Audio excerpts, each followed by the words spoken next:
This week, 2 women in Texas filed federal complaints against hospitals, and they were claiming that the hospitals denied them abortions for ectopic pregnancies.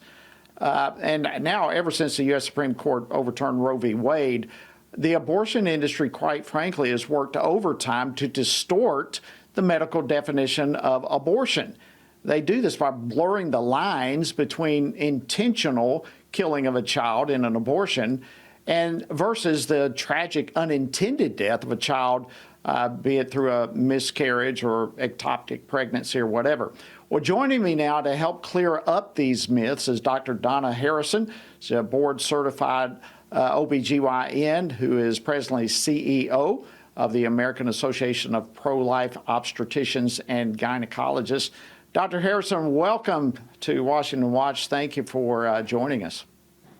Thank you very much for having me. And I just wanted to say I just stepped down as CEO, so I'm now the Director of Research for the American Association of Pro-Life OBGYNs, but still deeply in the battle, and especially with the misinformation that you just talked about.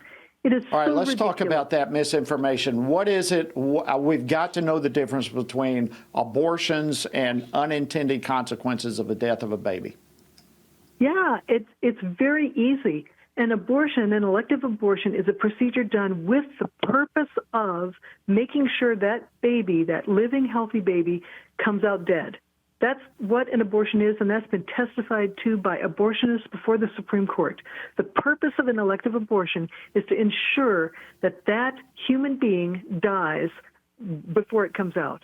Now, an ectopic pregnancy is completely different, and even Planned Parenthood had on their website before Dobbs the explanation that an ectopic pregnancy treatment is completely different than an abortion. In an ectopic pregnancy, what the human being has planted in the woman's tube. And most of the time, like 95% of the time, there isn't even a living baby there. There isn't a living fetus there because of all the things that have to happen in the tube. Some of them don't happen, and then the baby doesn't develop. So 95% of the time, there isn't a living baby there, but 5% of the time there is. And in those cases, we wish that we had some other technology to transplant the baby or do something to make the baby live, but the fact is we don't. And so if you don't separate the mom and that baby, she'll die. And they'll both die, actually. So this is a life-saving procedure. When you treat an ectopic pregnancy, it is a life-saving procedure. The purpose isn't to kill the baby. The purpose is to save the mom's life, because if she dies, they both die. Okay, so great point. Completely different.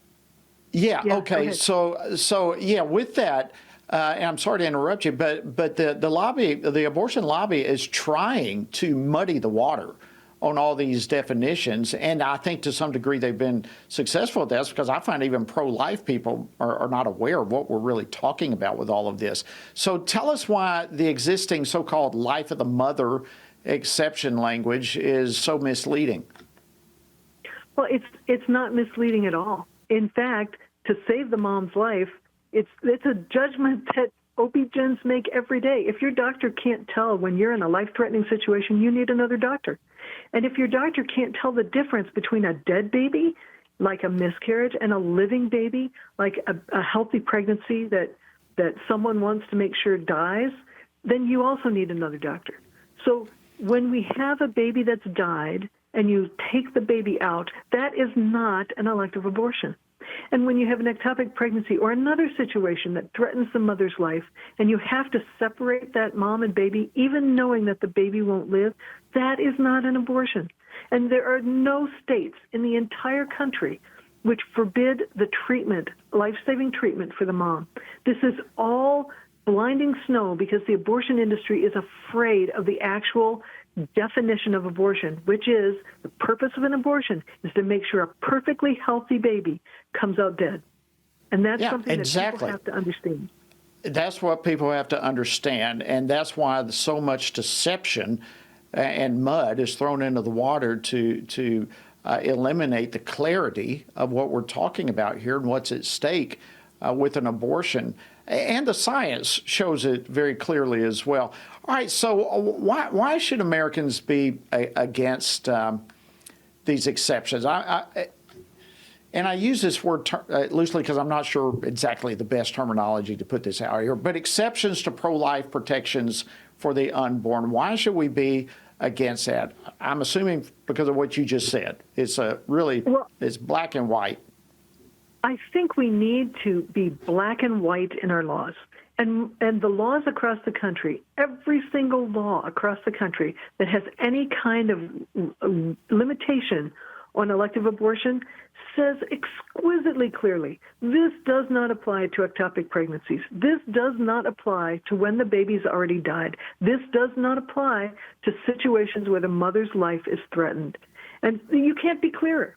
The thing is, people aren't reading their laws, and the abortion industry is trying everything to make sure that nobody actually reads the law. And this is what's very, the thing that we have to do is get people to understand what their law actually says, word for word.